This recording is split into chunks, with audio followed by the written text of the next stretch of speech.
Hey guys, welcome back to my drama explainer.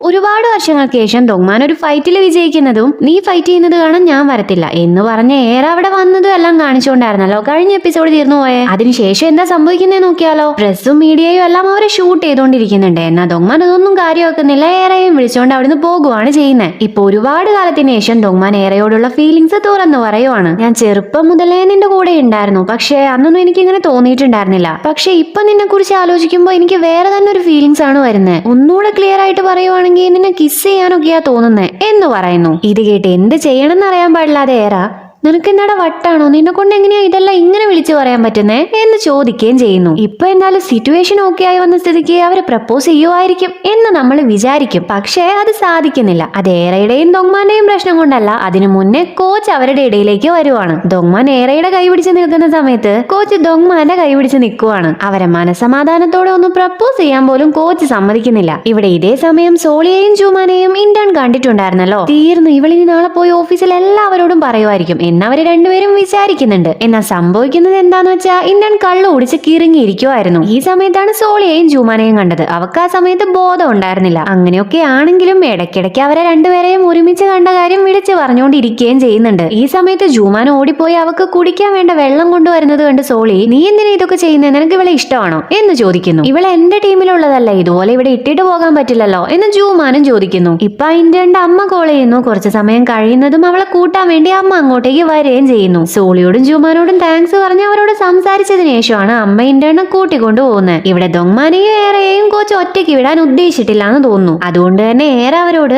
എന്നാ നിങ്ങൾ സംസാരിക്കട്ടോ, ഞാൻ പോയി എന്ന് പറഞ്ഞ് അവിടുന്ന് പോവുകയും ചെയ്യുന്നു. ഇപ്പൊ ദൊങ്മാൻ കോച്ചിനോട് നിങ്ങൾ എന്തിനാ ഇതുപോലെ എന്റെ പുറകെ നടക്കുന്നേ എന്ന് ചോദിക്കുന്നു. എത്ര വർഷമായെന്നറിയോ ഞാൻ നിന്നെ ഇതുപോലെ കണ്ടിട്ട്, 10 വർഷത്തോളമായി നീ ഫൈറ്റ് ചെയ്യുന്നത് കണ്ടിട്ട്. എനിക്കിപ്പോ എങ്ങനെയാ ഫീൽ ചെയ്യുന്നതെന്നറിയോ, എനിക്ക് ഒരേ ഒരു ഹഗ് തടാ എന്ന് കോച്ച് ഇമോഷണൽ ആയി പറയുന്നു. ദൊങ്മാനാണെ വേണോ വേണ്ടയോ എന്ന് കരുതി ആരേലും ഇപ്പൊ നമ്മളെ കണ്ടിട്ടുണ്ടെങ്കിൽ എന്തായാലും തെറ്റിദ്ധരിക്കും എന്നും പറഞ്ഞ് കോച്ചിനെ ഹഗ് ചെയ്യുന്നു. ഈ സമയത്ത് തന്നെ അങ്ങോട്ടേക്ക് വരുന്ന ലാൻഡ് ഓണർ അവരോട് നിങ്ങൾ ചെയ്യുന്നത് ശരിയാണോ തെറ്റാണോ എന്ന് വിലയിരുത്താനുള്ള അവകാശമൊന്നും എനിക്കില്ല, പക്ഷേ വണ്ടി ഇവിടെ പാർക്ക് ചെയ്യാൻ പാടില്ല, ഇത് വേറെ എവിടെയെങ്കിലും കൊണ്ടുപോയി പാർക്ക് ചെയ്തിട്ട് നിങ്ങൾ എന്ത് വേണേ ചെയ്തോ എന്ന് പറഞ്ഞ് അവിടുന്ന് പോകുന്നു. ദൊങ്മാനാകെ നാണം കെട്ട അവസ്ഥയിൽ നിൽക്കുവാണ്. എന്നാൽ കോച്ചിന് ഇതൊന്നും ഒരു വിഷയമല്ല. കോച്ച് പറയുന്നത് ഇവരെ ഞാൻ എവിടെയോ കണ്ടിട്ടുണ്ടല്ലോ എന്നാണ്. Next day fantastic four breakfast കഴിക്കുന്ന സമയത്ത് അവര് 3 പേരും ദൊങ്മാനെ ട്രീറ്റ് ചെയ്യാൻ വേണ്ടി മത്സരിക്കുവാണ്. ആദ്യമായിട്ട് അവൻ മാച്ചിൽ വിജയിച്ചേക്കുവല്ലേ, അവർ ഒരുപാട് ഹാപ്പിയാണ്. അത് മാത്രമല്ല അവൻ ഫൈറ്റിൽ വിജയിച്ചതിന്റെ പണം അവന്റെ അക്കൗണ്ടിലേക്ക് ക്രെഡിറ്റ് ആവുകയും ചെയ്തിട്ടുണ്ട്. ഇഷ്ടപ്പെട്ട ജോലി ചെയ്ത ആദ്യമായിട്ടാണ് അവൻ അതുപോലൊരു തുക കയ്യിൽ കിട്ടുന്നത്. സന്തോഷം കാരണം ആ ക്യാഷ് മര്യാദയ്ക്ക് കയ്യിൽ പിടിക്കാൻ പോലും പറ്റാത്ത അവസ്ഥയിലാണ് അവനുള്ളത്. പെട്ടെന്ന് തന്നെ അവൻ അമ്മയ്ക്ക് കോൾ ചെയ്ത്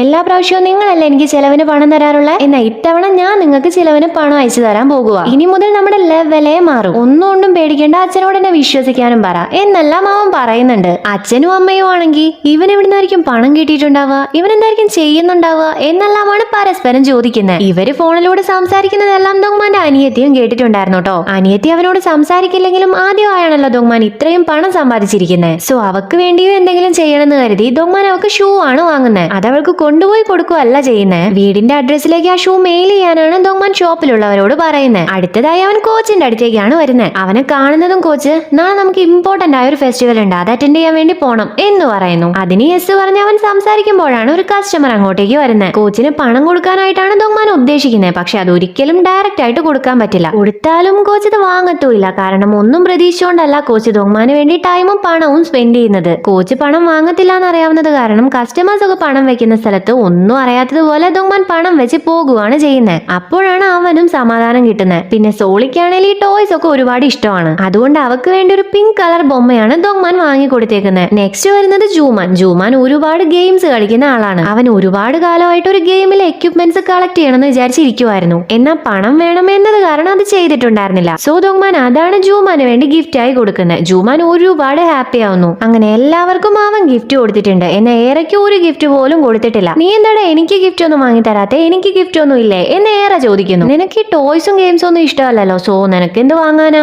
അതുകൊണ്ട് ഞാനൊന്നും വാങ്ങിയില്ല എന്ന് ദൊങ്മാൻ പറയുന്നതും അവന്റെ തലക്കിട്ട് ഒരെണ്ണം കൊടുത്ത ഏറാ മര്യാദയ്ക്ക് എനിക്ക് ഗിഫ്റ്റ് വാങ്ങി തന്നോ എന്നാണ് പറയുന്നത്. റൂഫ് ടോപ്പിൽ നിന്ന് താഴേക്ക് വരുന്നതും ദൊങ്മാൻ ഇത്ര വലിയൊരു കാര്യം അച്ചീവ് ചെയ്തിരിക്കുവല്ലേ, നമുക്ക് ഇന്ന് പുറത്തു പോയി ഫുഡ് കഴിച്ചാലോ എന്ന് ജൂമാൻ ചോദിക്കുന്നു. ദൊങ്മാൻ അത് കേൾക്കുന്നതും ആരും കാണാത്ത രീതിയിൽ ഏറയോട് സൈൻ കാണിക്കുവാണ്. അത് കാണുന്ന സമയത്ത് എന്നെ എങ്ങോട്ടോ തനിച്ച് വിളിക്കുവാണെന്ന് ഏറയ്ക്കും മനസ്സിലാവുന്നുണ്ട്. അതുകൊണ്ട് തന്നെ ഏറ അയ്യോ എനിക്ക് നന്നായിട്ട് ഉറക്കം വരുന്നുണ്ട്, ഞാൻ ഉറങ്ങാൻ പോകുക എന്ന് പറയുന്നു. ഞാനും നല്ല ടയർഡാ, ഞാൻ ഉറങ്ങാൻ പോകുക എന്ന് ദോങ്മാനും പറയുന്നു. ജൂമാൻ ഒരു കുന്തവും മനസ്സിലാവുന്നില്ലെങ്കിലും ഇവര് രണ്ടുപേരും ഒറ്റയ്ക്ക് എന്തോ പ്ലാൻ ചെയ്തിട്ടുണ്ട് എന്ന കാര്യം സോളിക്ക് മനസ്സിലാവുന്നുണ്ട്. സോ അവള് അതിനെന്താ, നിങ്ങൾ പോയി റെസ്റ്റ് എടുക്ക്, ഞങ്ങളും പോയി റെസ്റ്റ് എടുക്കട്ടെ എന്ന് പറയുന്നുണ്ടെങ്കിലും റെസ്റ്റ് എടുക്കുകയല്ല ചെയ്യുന്നേ. ദോങ്മാനും ഏറയും കൂടെ തനിയെ എങ്ങോട്ടോ പോകുന്നത് വാച്ച് ചെയ്യുവാണ് ചെയ്യുന്നത്. ഇപ്പൊ ഏറ അവനോട് എനിക്ക് ഗിഫ്റ്റ് തരാൻ വേണ്ടിയിട്ടല്ല നീ വിളിച്ചോണ്ട് വന്നേ എന്ന് ചോദിക്കുന്നു. അതേലോ എന്ന് പറഞ്ഞ ദോങ്മാൻ അവക്കൊരു ജുവൽ ബോക്സ് കൊടുക്കുവാണ്. അതിൽ റിംഗ് ആണുള്ളത്, വ്യക്തമായിട്ട് പറയുവാണെങ്കിൽ സ്വർണ്ണ മോതിരമാണ് ഉള്ളത്. ഏറെ അത് കണ്ട് ഷോക്ക് ആവുന്നു. സാധാരണ ഈ റിംഗ് ഒക്കെ കൊടുക്കുന്ന സമയത്ത് റൊമാൻസ് അല്ലേ നമ്മുടെ മനസ്സിലേക്ക് വരിക,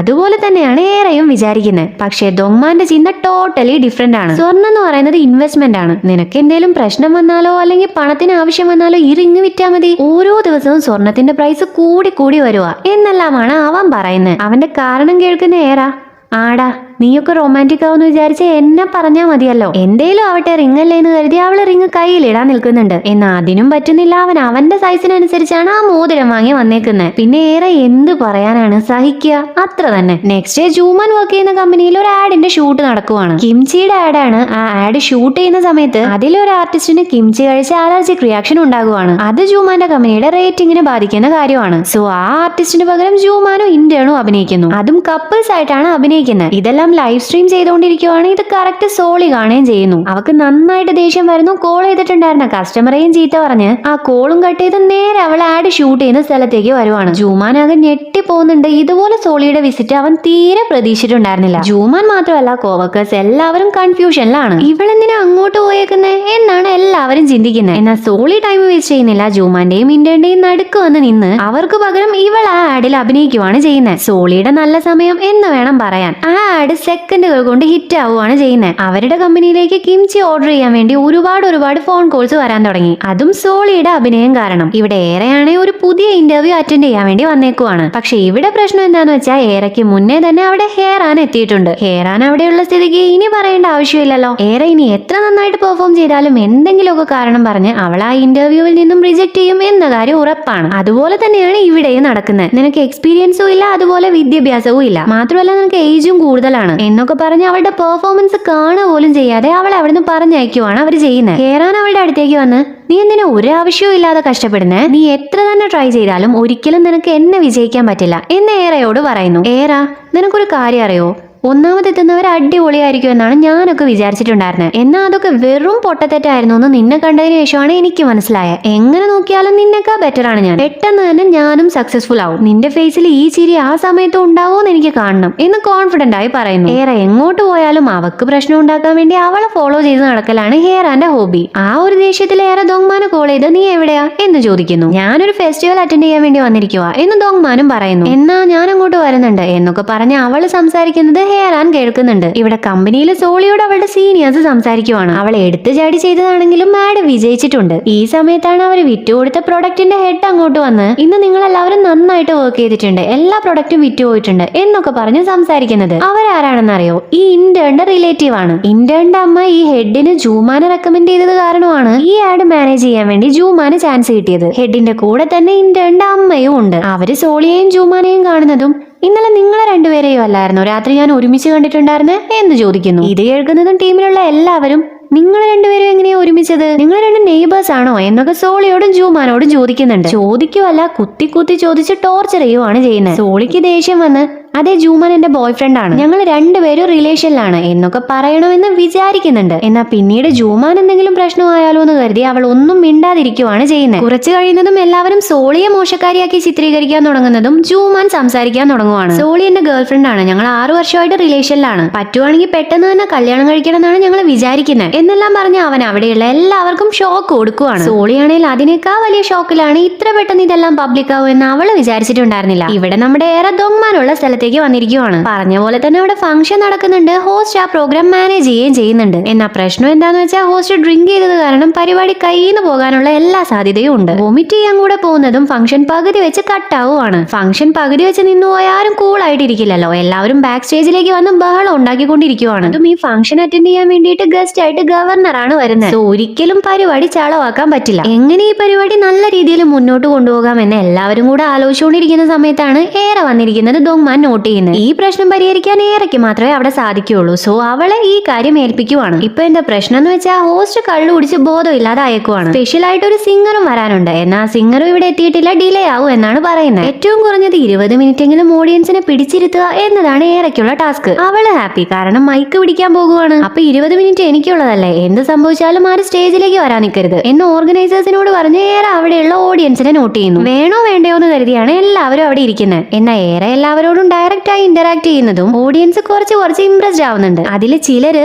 ആ സിംഗർ എവിടെ എന്ന് വിളിച്ച് ചോദിക്കുന്നുണ്ട്. സിംഗറെ നിങ്ങൾക്ക് എപ്പോ വേണേലും കാണാം, TV ഓൺ ചെയ്താൽ ആ സിംഗറെ തന്നെയല്ലേ നിങ്ങൾ കാണുന്നത്. എന്നാൽ ഞാൻ അങ്ങനെയല്ല, നിങ്ങൾ ഏത് TV ഓൺ ചെയ്താലും എന്നെ കാണാൻ പറ്റില്ല, അതുകൊണ്ട് ഞാൻ പാടുന്നു കേട്ടു നോക്കുന്നേ എന്ന് പറഞ്ഞ് അവള് തന്നെ പാടാൻ തുടങ്ങുവാണ്. അവൾ അടിപൊളിയായിട്ട് പാടുന്നുണ്ട്. ഓഡിയൻസ് എല്ലാവരും ജോളി ആവുന്നുണ്ട്. ആ ഫംഗ്ഷനെ വേറെ ലെവലിലേക്ക് എത്തുവാണ്. മാത്രമല്ല എല്ലാവരും ഏറെയുടെ കഴിവ് കണ്ട് ഇംപ്രസ്ഡ് ആവുകയും ചെയ്യുന്നു. അതുകൊണ്ട് തന്നെ ഇനി നടക്കാൻ പോകുന്ന ഫംഗ്ഷനിലും ഏറെ ആയിരിക്കും ഹോസ്റ്റ് എന്നാണ് ആ ഫംഗ്ഷന്റെ ഡയറക്ടർ തീരുമാനിക്കുന്നത്. ഈ കാര്യങ്ങളെല്ലാം ഏറെ ഹാപ്പി ആയിട്ട് നൈറ്റ് അച്ഛനോട് പറയുകയും ചെയ്യുന്നുണ്ട്. എന്തായാലും അന്നത്തെ ഫംഗ്ഷൻ അടിച്ചു പൊളിച്ച് തീർന്നിട്ടുണ്ട്. ദോങ്മാനും ഏറെയും ഇപ്പൊ മോട്ടലിലേക്ക് വന്നിരിക്കുവാണ്. ദോങ്മാൻ, ഇവിടെ ഒരു റൂം ഉണ്ടാവാനേ സാധ്യതയുള്ളൂ. നീ ഈ സീരീസിലൊക്കെ കണ്ടിട്ടില്ലേ, ഇതുപോലുള്ള സിറ്റുവേഷനിലെല്ലാം ഒരു റൂം ആയിരിക്കും ഉണ്ടാവുന്നത്. ഇന്ന് പിന്നെ ഫംഗ്ഷനും അല്ലായിരുന്നോ, സോ റൂമൊന്നും ഒഴിവുണ്ടാവാൻ ചാൻസ് ഇല്ല എന്നെല്ലാം പറയുന്നു. ഏറെയും അത് കേട്ട് ഇനിയെങ്ങാൻ അങ്ങനെ ആയിരിക്കോ എന്ന് ചിന്തിക്കുന്നുണ്ട്. ഇവർ ഇതും ചർച്ച ചെയ്തുകൊണ്ടിരിക്കുന്ന സമയത്ത് പെട്ടെന്ന് ഓണർ വന്ന് ഇവിടെ ഇഷ്ടം പോലെ റൂമുണ്ട്, നിങ്ങളെ രണ്ടുപേരെയും ഒരേ ഫ്ലോറിലാക്കണോ അതോ വേറെ വേറെ ഫ്ലോറിലാക്കണോ എന്നാണ് ഞാൻ ആലോചിക്കുന്നുണ്ടായിരുന്നത് എന്ന് പറയുന്നു. പാവം ദോങ്മാൻ, അവൻ ഒരുപാട് സ്വപ്നം കണ്ടതായിരുന്നു. ആ സ്വപ്നം എല്ലാം ആ ഓണർ ഇല്ലാതാക്കി. അവരെ രണ്ടുപേരെയും സെയിം ഫ്ലോറിലാക്കിയത് കാരണം ദോങ്മാൻ ആ ഓണറെ വെറുതെ വിട്ടു. അല്ലെ കാണായിരുന്നു അവൻ അവിടെ യുദ്ധം വെട്ടിയേനെ. റൂമിലേക്ക് കയറുന്നതിന് മുന്നേ നീ ഒറ്റയ്ക്ക് ഉറങ്ങുമല്ലോ അല്ലേ എന്ന് ദോങ്മാൻ ഏറെയോട് ചോദിക്കുന്നുണ്ട്. അതൊന്നും ആലോചിച്ച് നീ ടെൻഷൻ ആവേണ്ട ഒരു ആവശ്യമില്ല, നീ പോയി ഉറങ്ങാൻ നോക്ക് എന്നേറെ അവനോട് പറയുകയും ചെയ്യുന്നു. എന്ന റൂമിലേക്ക് വന്നതിന് ശേഷം എന്താണെന്ന് അറിയാൻ പാടില്ല,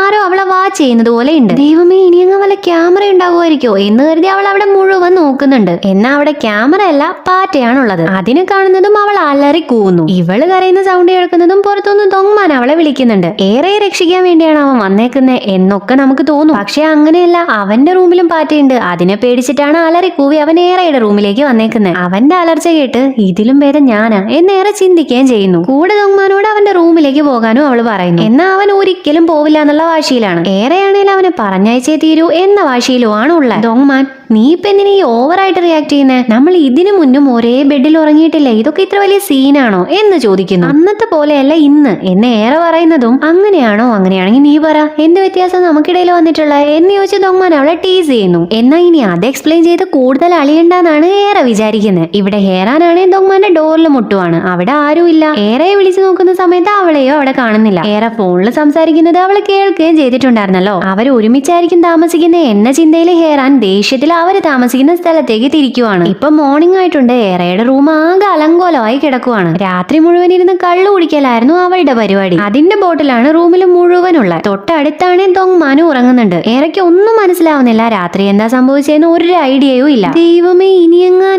എന്ന് ചിന്തിച്ച ഏറ നല്ല പീസ്ഫുൾ ആയിട്ട് ഉറങ്ങിക്കിടക്കുന്ന ദോങ്മാന്റെ മണ്ടക്കിട്ടൊന്ന് കൊടുക്കുവാണ്. അവൻ സ്വിച്ച് ഇട്ട പോലെ ചാടി എഴുന്നേറ്റ് നീ എന്തിനാടി ഇപ്പൊ എന്നെ തല്ലിയേ എന്ന് ചോദിക്കുന്നു. ഏറ, നീ എന്താ ഇവിടെ ചെയ്യുന്നത്, നീ എന്താ എന്റെ റൂമില് എന്ന് തിരിച്ചു ചോദിക്കുന്നു. അപ്പൊ നിനക്കൊന്നും ഓർമ്മയില്ലേ എന്ന് ദോങ്മാൻ ചോദിക്കുന്നത് കേട്ട് ഏറെക്ക് പേടിയാകുവാണ്. എന്തെങ്കിലും നടന്നോ നടന്നില്ലയോ എന്നാണ് അവൾ ആലോചിക്കുന്നത്. ഇനിയാണ് നൈറ്റ് സത്യത്തിൽ എന്തായിരുന്നു സംഭവിച്ചതെന്ന് കാണിക്കുന്നത്. ഏറെയായിരുന്നു രാത്രി കള്ളു കുടിച്ചിട്ടുണ്ടായിരുന്നത്. കള്ളും കുടിച്ച് ബോധമില്ലാതെ അവള് ദോങ്മാനെ കിസ് ചെയ്യാൻ പോകുന്നു. പിന്നെ എന്തോ അത് ചെയ്യണ്ടെന്ന് കരുതി അവള് തിരിഞ്ഞു കിടക്കുന്നു. ദോങ്മാൻ ഉറങ്ങിയിട്ടുണ്ടെന്നാണ് ഏറെ വിചാരിച്ചിട്ടുണ്ടായിരുന്നത്. പക്ഷെ അവൻ ഉറങ്ങിയിട്ടുണ്ടായിരുന്നില്ല. അവനെല്ലാം അറിഞ്ഞിട്ടുണ്ടായിരുന്നു. അതിനുശേഷം അവൻ ഉറക്കവും വരുന്നില്ല, അവന്റെ റൂമിലേക്ക് തിരിച്ചു പോകുന്നുമില്ല. അവസാനം ഒരു സമാധാനവും ഇല്ലാതെ ഏറെക്ക് ഒരു ഫോർഹെഡ് കിസും കൊടുത്ത് അവൻ ഉറങ്ങാൻ ട്രൈ ചെയ്യുന്നു. ഇതായിരുന്നു സംഭവിച്ചിട്ടുണ്ടായിരുന്നത്. ഏറെ പേടിക്കുന്നത് പോലെ ഒന്നും നടന്നിട്ടുണ്ടായിരുന്നില്ല. അങ്ങനെയാണെങ്കിൽ നിന്റെ ഷർട്ട് എവിടാ എന്നാണ് ഏറെ അടുത്തതായി ചോദിക്കുന്നത്. ചൂടെടുത്തിട്ട് രാത്രി വലിച്ചെറിഞ്ഞതായിരുന്നു. അത് സത്യം പറഞ്ഞ ദോങ്മാനും ഓർമ്മയില്ല. അത് കണ്ട് ഏറെ പാവം ദോങ്മാനെ തെറ്റിദ്ധരിച്ചതായിരുന്നു. എന്നിട്ടും ഏറെ അവനെ കുറ്റപ്പെടുത്തുന്നത് കണ്ട് ദോങ്മാൻ, പിന്നെ നീ വലിയ ഡയലോഗ് അടിക്കണ്ട, ഞാൻ നിന്നെ ഒന്നും ചെയ്തിട്ടില്ല, ചെയ്യാൻ വന്നിട്ടുമില്ല, നീയാണ് എന്നെ എന്തോ ചെയ്യാൻ വന്നേ എന്ന് പറയുന്നു. അവൾ അത് കേട്ട് എന്ത് പറയണമെന്ന് അറിയാതിരിക്കുന്ന സമയത്താണ് ആരോ ഡോർ നോക്ക് ചെയ്യുന്ന സൗണ്ട് കേൾക്കുന്നത്. ഒരു തവണയൊന്നും അല്ല, കണ്ടിന്യൂസ് ആയിട്ട് ഡോറിൽ തട്ടിക്കൊണ്ടേ ഇരിക്കുന്നുണ്ട്. പ്ലസ് ഫോൺ കോളും വരുന്നുണ്ട്. ഈ ഒരു സാഹചര്യത്തിൽ ആരായാലും ഇവരെ കണ്ടിട്ടുണ്ടെങ്കിൽ തെറ്റിദ്ധരിക്കുമല്ലോ. ആ ഒരു പേടി ഏറെക്ക് നന്നായിട്ടുണ്ട്. എന്നാൽ ദോങ്മാനാണെങ്കിൽ നീ ടെൻഷൻ ആവേണ്ട ആവശ്യമൊന്നുമില്ല, ഇത് കോച്ചായിരിക്കും എന്നും പറഞ്ഞ് അവൻ കൂളായി വന്ന് ഡോർ ഓപ്പൺ ചെയ്യുകയും ചെയ്യുന്നു. കോച്ചിനെയും പ്രതീക്ഷിച്ച് ഡോർ തുറന്ന ദോങ്മാൻ മുന്നിൽ നിൽക്കുന്ന ആളെ കണ്ട് ഞെട്ടിത്തരിച്ചു പോകുവാണ്. ഏറയുടെ കാര്യവും മറിച്ചല്ല, അവളും നന്നായി ഞെട്ടുന്നുണ്ട്. ഇനിയാണ് ഡോർ തുറക്കുന്നതിന്റെ 1 മണിക്കൂർ മുന്നേ എന്തായിരുന്നു സംഭവിച്ചതെന്ന് കാണിക്കുന്നത്. ഹേറാൻ ദോങ്മാനെയും ഏറയെയും തിരഞ്ഞു വന്നിട്ടുണ്ടായിരുന്നല്ലോ. അതുപോലെ തന്നെ ഏറെ ഇന്നലെ കോൾ ചെയ്ത് സംസാരിച്ചത് കാരണം അവളുടെ പെർഫോമൻസ് കാണാൻ വേണ്ടി അവളുടെ അച്ഛനും അങ്ങോട്ടേക്ക് വരുന്നുണ്ടായിരുന്നു. പെർഫോമൻസ് നടക്കുന്ന ഗ്രൗണ്ടിലേക്കാണ് ഏറയുടെ അച്ഛൻ ആദ്യമേ വരുന്നത്. അവിടെ വെച്ചാണ് ദോങ്മാന്റെ കോച്ചിനെ ആദ്യമായിട്ട് കാണുന്നതും. ഏറയെ കാണാൻ വേണ്ടി അവളുടെ അച്ഛനാണ് വന്നിരിക്കുന്നത് എന്നറിയുന്നതും കോച്ച്, ഓ ഏറയെ കാണാൻ വേണ്ടിയിട്ടാണോ, ഞാൻ കൂട്ടിക്കൊണ്ടുപോയി കാണിച്ചു തരാലോ എന്ന് പറഞ്ഞ കോച്ച് അവര് താമസിച്ച മോട്ടലിലേക്ക് കൊണ്ടുവരുന്നു. എന്നാൽ ഇതിന്റെ ഇടയിൽ ഒരു ബന്ധവും ഇല്ലാതെ ബിൽഡിംഗിന്റെ ഓണറും ഇങ്ങോട്ടേക്ക് എത്തിയിട്ടുണ്ടെന്ന് മാത്രമല്ല എന്തിനാണെന്നൊന്നും അറിയാൻ പാടില്ല, ദോങ്മാനും ഏറയ്ക്കും ഹെൽപ്പ് ചെയ്യാൻ ട്രൈ ചെയ്യുന്നുണ്ട്. ഏറയുടെ അച്ഛൻ ദോങ്മാനെയും ഏറയെയും കണ്ടിട്ടുണ്ടെങ്കിൽ തെറ്റിദ്ധരിക്കുമല്ലോ എന്ന് കരുതി ബിൽഡിംഗ് ഓണർ ആയിരുന്നു ആ റൂമിലെ ലാൻഡ് ഫോണിലേക്ക് വിളിച്ചുകൊണ്ടിരിക്കുന്നുണ്ടായിരുന്നത്. എന്നാൽ ഇവിടെ ഇവര് രണ്ടുപേരും ഏറയുടെ റൂമിന്റെ ഡോറ് തട്ടിക്കൊണ്ടിരിക്കുവാണ്. എന്നാൽ അവൾ റെസ്പോണ്ട് ചെയ്യുന്നില്ല. എന്നാൽ ദോങ്മാനെ കണ്ടിട്ട് വരാന്ന് കരുതി കോച്ച് അവന്റെ റൂമിലേക്ക് പോകാൻ നിൽക്കുന്നതും ദോങ്മാൻ ഇന്നലെ രാത്രി ഇങ്ങോട്ടേക്ക് വന്നിട്ടുണ്ടായിരുന്നില്ലല്ലോ, ഞാൻ വിചാരിച്ചത് അവൻ കോച്ചിന്റെ കൂടെ ഉണ്ടാവുമെന്ന് സ്റ്റുഡന്റ് പറയുന്നു. ആ ഒരു ഡയലോഗോടുകൂടെ കോച്ചിനും അച്ഛനും കാര്യം മനസ്സിലാവുന്നുണ്ട്. ദോങ്മാൻ ഏറയുടെ കൂടെയാണ് എന്ന റിയലൈസേഷൻ വരുന്നതും ആ ഡോറ് തല്ലിപ്പൊട്ടിക്കും എന്ന നിലയിലേക്ക് എത്തുവാണ് അച്ഛൻ. ഈ സൗണ്ട് കേട്ടാണ് കോച്ചാണെന്നും വിചാരിച്ച് ദോങ്മാൻ നല്ല കൂളായി വന്ന് ഡോർ ഓപ്പൺ ചെയ്തത്. അപ്പൊ സംഭവം എന്താന്ന് മനസ്സിലായല്ലോ. ദോങ്മാൻ കണ്ട് ഞെട്ടിയത് കോച്ചിനെ അല്ല, ഏറയുടെ അച്ഛനെയാണ്. അച്ഛൻ റൂമിലേക്ക് കയറുന്നു. ഇവരുടെ രണ്ടുപേരുടെയും കോലം കണ്ടിട്ടുണ്ടെങ്കിൽ ആരായാലും തെറ്റിദ്ധരിക്കുമല്ലോ. അച്ഛനും തെറ്റിദ്ധരിക്കുന്നു. ദേഷ്യത്തിൽ അച്ഛൻ ദോങ്മാനെ എങ്ങാൻ തല്ലിക്കൊന്നാലോ എന്ന് കരുതി കോച്ച്, ഞങ്ങൾക്ക് വളരെ അത്യാവശ്യമായ ഒരു കാര്യം ചെയ്യാനുണ്ട്, ആ കാര്യത്തിന് ഞങ്ങൾക്ക് ദോങ്മാനെയും ആവശ്യമുണ്ട്, സോ എനിക്ക് അവനെ കൊണ്ടുപോകണമായിരുന്നു എന്ന് അച്ഛനോട് പറയുന്നതും അച്ഛൻ വേറെ ഒന്നും പറയുന്നില്ല, നീ അകത്തേക്ക് വാ എന്ന് മാത്രമാണ് ദോങ്മാനോട് പറയുന്നത്. ഇത് കേൾക്കുന്നതും കോച്ച് ദോങ്മാനോട്, എടാ എന്നെ കൊണ്ട് ഇത്രയൊക്കെ പറ്റുള്ളൂ, നീ മാക്സിമം ജീവനോടെ തിരിച്ചു വരാൻ ശ്രദ്ധിക്കണം, നമുക്കിനിയും ഒരുപാട് കാര്യങ്ങൾ ചെയ്യാനുണ്ട് എന്ന് പറഞ്ഞ് അവനെ അനുഗ്രഹിച്ച് അവിടുന്ന് പോകുവാണ് ചെയ്യുന്നത്. എന്തായാലും ഇപ്പൊ ഡോറൊക്കെ അടച്ചിട്ടുണ്ട്. കോച്ചും ബിൽഡിംഗ് ഓണറും അകത്ത് എന്താണ് സംഭവിക്കുന്നതെന്ന് പുറത്തു നിന്ന് കേട്ടോണ്ട് നിൽക്കുവാണ്. പാവം നമ്മുടെ ദോങ്മാന്റെ അവസ്ഥ വളരെ ദയനീയമാണ്. പുറം നല്ല ചോവാന്നിരിക്കുന്നുണ്ട്. കാരണം അമ്മാതിരി അടിയാണ് ഏറയുടെ അച്ഛൻ അവനെ അടിച്ചിട്ടുള്ളത്. നിങ്ങൾ ഞങ്ങളെ രണ്ടുപേരെയും തെറ്റിദ്ധരിച്ചിരിക്കുവാണ്, ഞങ്ങൾ തമ്മിൽ ഒന്നും നടന്നിട്ടില്ല, എന്നെയും നിങ്ങളെ മോളെയും ഒരു ഐലൻഡിൽ ഒറ്റയ്ക്ക് വിട്ടാൽ പോലും ഞാൻ നിങ്ങളുടെ മോളെ ഒരു കുരങ്ങിനെ പോലെ കാണത്തുള്ളൂ, കാണുന്നത് പോയിട്ട് ഇനി ഞാൻ അവളോട് സംസാരിക്കത്ത് പോലുമില്ല എന്നൊക്കെ അവനൊരു ഫ്ലോയിൽ പറയുന്നുണ്ട്. എന്നാൽ അത് ഏറെക്ക് ഹേർട്ടായിട്ടുണ്ട് എന്ന് മനസ്സിലാക്കുന്നതും ദോങ്മാൻ അത് തിരുത്തി പറയാൻ ട്രൈ ചെയ്യുന്നുണ്ട്. എന്നാൽ അതിന് മുന്നേ ഏറയുടെ അച്ഛൻ, അപ്പൊ നീ പറഞ്ഞു വരുന്നത് എന്റെ മോൾ അത്രയ്ക്ക് മോശമാണെന്നാണോ എന്ന് ചോദിച്ചാൽ അടുത്ത അടി അടിക്കാൻ തുടങ്ങുവാണ്. എന്തായാലും ഒരു യുദ്ധമൊക്കെ കഴിഞ്ഞ് അവസാനം അവര് ഫംഗ്ഷൻ നടക്കുന്ന സ്ഥലത്തേക്ക് എത്തുന്നു. ഈ സ്റ്റേജിൽ നിന്നാണ് ഞാൻ പെർഫോം ചെയ്യാൻ പോകുന്നത്, ഇവിടെ നിന്ന് അച്ഛൻ വീഡിയോ എടുത്തോ എന്നൊക്കെ ഏറെ അച്ഛനോട് പറയുന്നു. അച്ഛനാണെങ്കിൽ ഏറയെ കാണുമ്പോൾ നന്നായി ചിരിക്കുന്നുണ്ട്. അതേസമയം ദോങ്മാനെ കാണുമ്പോൾ കൊല്ലാൻ ഭാഗത്തിനാണ് നോക്കുന്നത്. ഇപ്പോ ഏറെ തീരെ പ്രതീക്ഷിക്കാത്ത ഒരാള് ഫംഗ്ഷൻ നടക്കുന്ന സ്ഥലത്തേക്ക് വരുന്നു. 2ാമത്തെ എപ്പിസോഡിലാണെന്ന് തോന്നുന്നു ദോങ്മാനെ ഒരു റിയാലിറ്റി ഷോയ്ക്ക് വേണ്ടി വിളിച്ചുകൊണ്ട് പോയ സീനിയർ ഇല്ലേ, ആ സീനിയർ ആണ് ഇത്. ഇവനും ഏറയ്ക്കും തമ്മിൽ എന്താ ബന്ധം എന്ന് അറിയാൻ പാടില്ല, പക്ഷെ ഇവനെ കാണുന്നതും ഏറെ അപ്സെറ്റ് ആവുകയാണ് ചെയ്യുന്നത്. സീനിയർ ആണെങ്കിൽ ഏറയെ കാണാൻ വേണ്ടി ഒരു കാരണം ഉണ്ടാക്കി ഇങ്ങോട്ടേക്ക് വന്നിരിക്കുവാണ്. ഇപ്പൊ സീനിയർ ക്യാമറ സെറ്റ് ചെയ്യുവാണ്. ഏറയുടെ അച്ഛനും ഒട്ടും കുറയ്ക്കുന്നില്ല, ആ ഫോണും എടുത്ത് വീഡിയോ എടുക്കാൻ റെഡിയായി നിൽക്കുന്നുണ്ട്. ഇതൊക്കെ കണ്ട് ഏറെ ദോങ്മാനോട്, ഇവൻ എങ്ങനെയാ ഇങ്ങോട്ട് വന്നേ എന്ന് ചോദിക്കുന്നു. ദോങ്മാൻ എന്തു പറ്റി, അവനെ കണ്ടതേ സർപ്രൈസ് ആയിപ്പോയോ, കണ്ടിട്ട് 5 വർഷത്തോളം ആയില്ലേ എന്ന് ചോദിക്കുന്നു. നീയാണോ അവനോട് കോൾ ചെയ്ത് വരാൻ പറഞ്ഞേ എന്നാണ് ഏറെ അടുത്തതായിട്ട് ചോദിക്കുന്നത്. ഞാനൊന്നും അല്ല അവനോട് വരാൻ പറഞ്ഞത്, നമ്മളിവിടെ ഉള്ള വിവരം തന്നെ അവൻ എങ്ങനെയാ അറിഞ്ഞെന്ന് എനിക്കറിയാൻ പാടില്ല, പിന്നെ അല്ലേ വിളിച്ചു വരുത്തുന്നേ എന്ന് ദോങ്മാൻ പറയുന്നു. ശരി അതെന്തേലും ആവട്ടെ എന്ന് കരുതി ഇപ്പൊ ഏറെ റിഹേഴ്സൽ ചെയ്യാൻ വേണ്ടി വന്നേക്കുവാണ്. ഇവള് മൈക്കെടുത്ത് സംസാരിക്കാൻ തുടങ്ങുന്നതും അവിടെ ഈ ഫംഗ്ഷൻ ഓർഗനൈസ് ചെയ്യുന്നവര് പരസ്പരം എന്തൊക്കെയോ സംസാരിക്കുന്നു. നിങ്ങളപ്പോ അവക്ക് മെസ്സേജ് ചെയ്ത് കാര്യം പറഞ്ഞില്ലേ എന്ന് ഒരാൾ ചോദിക്കുന്നുണ്ട്. നീ പറഞ്ഞിട്ടുണ്ടാവും എന്നാ ഞാൻ വിചാരിച്ചേ എന്ന് വേറൊരാള് പറയുന്നുണ്ട്. ഇവരിപ്പോ എന്താ ഇത്ര കാര്യമായിട്ട് പറയുന്നതെന്നൊന്നും അറിയാൻ പാടില്ല, പക്ഷെ കുറച്ച് കഴിയുമ്പോഴാണ് അത് എന്തായിരുന്നു എന്ന് മനസ്സിലാവുന്നത്. എന്താന്ന് വെച്ചാൽ ഹേറാൻ അങ്ങോട്ടേക്ക് വരുന്നു. ഏറയ്ക്ക് എന്തേലും നല്ല കാര്യം നടന്നാ അത് അവക്ക് സഹിക്കത്തില്ലല്ലോ, അതുകൊണ്ട് തന്നെ ഫംഗ്ഷൻ ഓർഗനൈസ് ചെയ്യുന്നവരോട് ഹേറാൻ ഞാൻ നിങ്ങളുടെ ഫംഗ്ഷൻ ഹോസ്റ്റ് ചെയ്തു തരാം എന്ന് പറഞ്ഞിട്ടുണ്ടായിരുന്നു. ഇത്ര വലിയൊരു അനൗൺസർ വന്ന് ചോദിച്ചിട്ടുണ്ടെങ്കിൽ അവര് സമ്മതിക്കാതിരിക്കോ. ഏറയെ റിജക്ട് ചെയ്യുന്നു, ഹേറാനെ സെലക്ട് ചെയ്യുന്നു. ഏറയ്ക്ക് ഒത്തിരി വിഷമാവുന്നു. അവളുടെ ഹാപ്പിനെസ് വീണ്ടും വന്ന് ഹേറാൻ ഇല്ലാതാക്കിയിരിക്കുവാണ്. കൂടെ ഇത്തവണ അച്ഛനും അങ്ങോട്ടേക്ക് വന്നിട്ടുണ്ടായിരുന്നു. അത് അവളെ കൂടുതൽ സങ്കടത്തിലാക്കുന്നത് കൊണ്ട് തന്നെ അവൾ അച്ഛനോട് പോകാനാണ് പറയുന്നത്. 2 മാസത്തിന് ശേഷം ഞാൻ നിന്നെ ഇപ്പോഴാണ് കാണുന്നത്, നമുക്ക് ഒരുമിച്ച് ഫുഡൊക്കെ കഴിക്കാം എന്ന് അച്ഛൻ പറയുന്നു. എന്നാൽ അച്ഛന്റെ മുന്നിൽ ഇതുപോലെ സംഭവിച്ചത് അവൾക്ക് ഇൻസൾട്ട് ആയിട്ടാണ് തോന്നുന്നത്. എങ്ങനെയെങ്കിലും അച്ഛനെ പറഞ്ഞയക്കണം എന്നാണ് അവൾ ചിന്തിക്കുന്നത്. അവളുടെ മാനസികാവസ്ഥ മനസ്സിലാക്കുന്ന അച്ഛൻ, ഓരോരുത്തർക്കും അവരുടേതായിട്ടുള്ള ലെവലുണ്ട്, ഞാൻ ഒരിക്കലും നിന്നെ ഇതുപോലൊരു ചെറിയ സ്റ്റേജിൽ വെച്ച് കാണണം നല്ല ആഗ്രഹിച്ചിട്ടുള്ള, എന്റെ മോൾ ഇതിനേക്കാൾ ഉയർന്ന സ്റ്റേജിൽ പെർഫോം ചെയ്യും, അതാണ് ഞാൻ നിന്നെ കുറിച്ച് വിചാരിക്കുന്നത്, എന്നാൽ നീയാണ് നിന്നെ കുറിച്ച് കുറച്ച് കണ്ടുകൊണ്ടിരിക്കുന്നത് എന്നെല്ലാം പറയുന്നു. തന്റെ മേലെ അച്ഛന് ഇത്രയ്ക്ക് വിശ്വാസമുണ്ട് എന്ന കാര്യം അവൾ ഇപ്പോഴാണ് മനസ്സിലാക്കുന്നത്. തീർച്ചയായും ഞാൻ ഇതിനേക്കാൾ വലിയ സ്റ്റേജിൽ മൈക്ക് പിടിച്ച് സംസാരിക്കാൻ തുടങ്ങും. അന്ന് ഞാൻ അച്ഛനെ വിളിക്കും. അപ്പൊ എന്തായാലും അച്ഛൻ വരണം എന്ന് ഇമോഷണലായി അവള് പറയുന്നു. എവിടെയായാലും കുഴപ്പമില്ല, ഞാൻ അങ്ങോട്ടേക്ക് വരും എന്ന് പറഞ്ഞ് അവളെ ചെയർ ചെയ്ത് അച്ഛൻ അവിടുന്ന് പോവുകയും ചെയ്യുന്നു. അച്ഛന്റെ മുന്നിൽ അവള് കരഞ്ഞിട്ടുണ്ടായിരുന്നില്ല. എന്ന അച്ഛൻ പോകുന്നതും അവൾ കരയാൻ തുടങ്ങുവാണ്. സാധാരണ പോലെ ദൊങ്മാൻ അവളെ കംഫർട്ട് ചെയ്യുകയും ചെയ്യുന്നു. ഇപ്പൊ ഇമോഷൻസ് ഒന്ന് സ്റ്റേബിൾ ആവുന്നതും ഏറെ ദൊങ്മാനോട്, നീ നേരത്തെ അച്ഛനോട് എന്തൊക്കെയോ പറയുന്നുണ്ടായിരുന്നല്ലോ, ഐലൻഡിൽ കൊണ്ടുപോയിട്ടാലും ഒന്നും സംഭവിക്കില്ല, ഞാൻ അവളെ കൊരങ്ങനെ പോലെയാ കാണുന്നതെന്നോ, നീ സത്യത്തി അതുപോലെ തന്നെയാണോ എന്നെ കാണുന്നത് എന്ന് ചോദിക്കുന്നു. ദൊങ്മാൻ അവളോട്, നിനക്കൊരു കാര്യം അറിയോ, ഇന്നലെ രാത്രി ആൽക്കഹോൾ കാരണമാണ് നീ രക്ഷപ്പെട്ടെ, ഇനിയും അതുപോലെ രക്ഷപ്പെടും എന്നൊന്നും എനിക്ക് ഉറപ്പു പറയാൻ പറ്റില്ല എന്ന് പറയുന്നു. ഇത് കേട്ട് ഏറാ, അപ്പോ നമ്മളിപ്പോ ഫ്രണ്ട്സ് മാത്രം അല്ലല്ലോ എന്ന് കൺഫർമേഷന് വേണ്ടി ചോദിക്കുന്നത് കേട്ട് ദൊങ്മാൻ ചിരിക്കുവാണ് ചെയ്യുന്നത്. ഇവിടെ ജൂമാനും സോളിയും തമ്മിലുള്ള മിസ്അണ്ടർസ്റ്റാൻഡിങ് കൂടിക്കൊണ്ടിരിക്കുവാണ്. അതായത് അവര് വീട്ടിൽ റിലാക്സ് ചെയ്യുന്ന സമയത്ത് ജൂമാന് തുരുതുരെ മെസ്സേജ് വരുന്നുണ്ട്. ഇന്റേൺ ആണ് മെസ്സേജ് ചെയ്യുന്നത്. എന്നാ ജൂമാൻ സോളിയോട്, എന്റെ ഒരു ഫ്രണ്ട് മെസ്സേജ് ചെയ്യുന്നുണ്ട്, ഞാനിപ്പോ അവനെ കണ്ടിട്ട് തിരിച്ചു വരാം എന്ന് പറഞ്ഞ് വീട്ടിൽ നിന്ന് ഇറങ്ങുന്നു. സോളിയോട് കള്ളം പറഞ്ഞ് ജൂമാൻ ഇന്റേണിനെ മീറ്റ് ചെയ്യുകയും ചെയ്യുന്നു. രാവിലെ ജൂമാൻ എല്ലാവരുടെയും മുന്നിൽ വെച്ച് അവരുടെ റിലേഷൻഷിപ്പ് പബ്ലിക് ആക്കിയതായിരുന്നല്ലോ. എന്നാൽ അതുമായിട്ട് പൊരുത്തപ്പെട്ടു പോവാൻ ഇന്റേണിന് പറ്റുന്നില്ല. അവള് വീണ്ടും വീണ്ടും ജൂമാനെ പ്രപ്പോസ് ചെയ്ത് ടോർച്ചർ ചെയ്തുകൊണ്ടിരിക്കുവാണ്. ഇതെല്ലാം സോളി കാണുകയും ചെയ്യുന്നുണ്ട്. ഇവിടെ ഏറെയാണ് വീട്ടിലേക്ക് തിരിച്ചു പോകാനുള്ള പ്ലാനിങ്ങിലാണ്. ഈ സമയത്ത് സീനിയർ അങ്ങോട്ടേക്ക് വന്ന് വീട്ടിലേക്ക് ലിഫ്റ്റ് തരാന്ന് പറയുന്നു. അവൾ ഒരുപാട് വേണ്ടാന്ന് പറയുന്നുണ്ട്. എങ്കിലും സീനിയറോട് സംസാരിക്കണം എന്ന ഉദ്ദേശത്തോടെ കാറിലേക്ക് കയറുന്നു.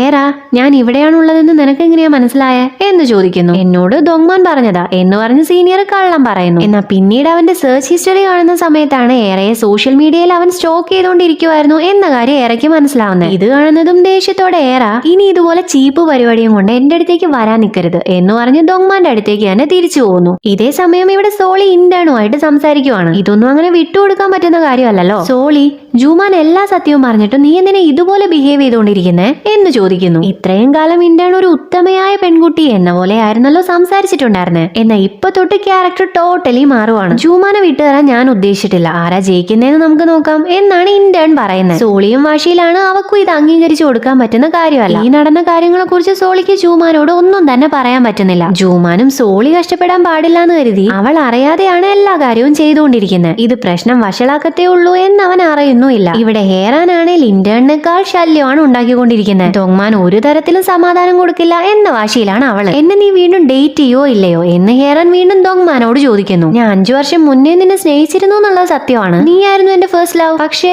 ഇപ്പൊ അങ്ങനെയല്ല. എനിക്ക് ഏറെയാണ് ഇഷ്ടം, ഞാൻ അവളെയാണ് ഡേറ്റ് ചെയ്യാൻ പോകുന്നത് എന്ന് ദൊങ്മാൻ പറയുന്നത് കേട്ട് ഹേറാൻ അവനോട് തർക്കിച്ചുകൊണ്ടിരിക്കുവാണ്. ഈ സമയത്താണ് അങ്ങോട്ടേക്ക് വന്ന ഏറെയെ ഹേറാൻ കാണുന്നത്. ഏറെയെ കാണുന്നതും ദൊങ്മാനെ കിസ് ചെയ്യാൻ പോകുന്നത് പോലെ അവൾ ആക്ട് ചെയ്യുവാണ്. ഇത് കണ്ട ഏറെ പോകും. അതിനുവേണ്ടിയായിരുന്നു ആ ആക്ടിങ്. ഹേറാൻ ഉദ്ദേശിച്ചതുപോലെ തന്നെ കാര്യങ്ങൾ നടക്കുന്നുണ്ട്. ഏറെ തിരിച്ചു പോകുവാണ്. കാരണം ഇപ്പോഴും എന്നല്ല എപ്പോഴും ഇതുപോലെയൊക്കെ തന്നെയാണ് സംഭവിക്കാറുള്ളത്. ഏറയ്ക്കും ദൊങ്മാനും തമ്മിലുള്ള ബോണ്ട് എത്ര തന്നെ ഞാൻ ട്രൈ ചെയ്തിട്ടുണ്ടെങ്കിലും ഇല്ലാതാക്കാൻ പറ്റില്ല എന്ന കാര്യം ഹേറാന് നന്നായിട്ട് അറിയാം. അതുകൊണ്ട് തന്നെ ഏറെ കാണുന്ന സമയത്തെല്ലാം ദൊങ്മാനുമായി നീയല്ല ഞാനാണ് ക്ലോസ് എന്ന് കാണിക്കാൻ വേണ്ടി ആയിരുന്നു ഹേറാൻ ഇന്റിമേറ്റ് ആയിട്ട് എപ്പോഴും ആക്ട് ചെയ്യാറുണ്ടായിരുന്നത്. അതേ ആക്ടിങ് തന്നെയാണ് ഇപ്പോഴും അവള് ചെയ്യുന്നത്. എല്ലാ തവണയും ദൊങ്മാൻ അതിൽ വീഴാറാണ് പതിവ്. എന്നാൽ ഇത്തവണ അവളെ പിടിച്ച് ഉന്തി നിനക്ക് എന്താ പ്രാന്താണോ എന്നാണ് ദേഷ്യത്തോടെ ചോദിക്കുന്നത്. ഈ സമയത്താണ് ഏറെ പോകുന്നത് അവൻ കാണുന്നതും. ഇത്രകാലം വർക്ക്ഔട്ട് ആവാത്തതൊന്നും ഇനി വർക്ക്ഔട്ട് ആവാൻ പോകുന്നില്ല എന്നാണ് ഹേറാൻ പറയുന്നത്. ദൊങ്മാൻ അത് കേൾക്കുന്നതും അവളെ കൊല്ലാനുള്ള ദേഷ്യം വരുന്നുണ്ട്. എന്നാൽ അതിനൊന്നും മുതിരുന്നില്ല. നേരെ അവൻ ഏറയുടെ അടുത്തേക്ക് പോയി അവളെ കിസ് ചെയ്യുവാണ് ചെയ്യുന്നത്. ഏറെയാണെങ്കിൽ അത് തീരെ പ്രതീക്ഷിച്ചിട്ടുണ്ടായിരുന്നില്ല. ദൊങ്മാൻ അവളോട്,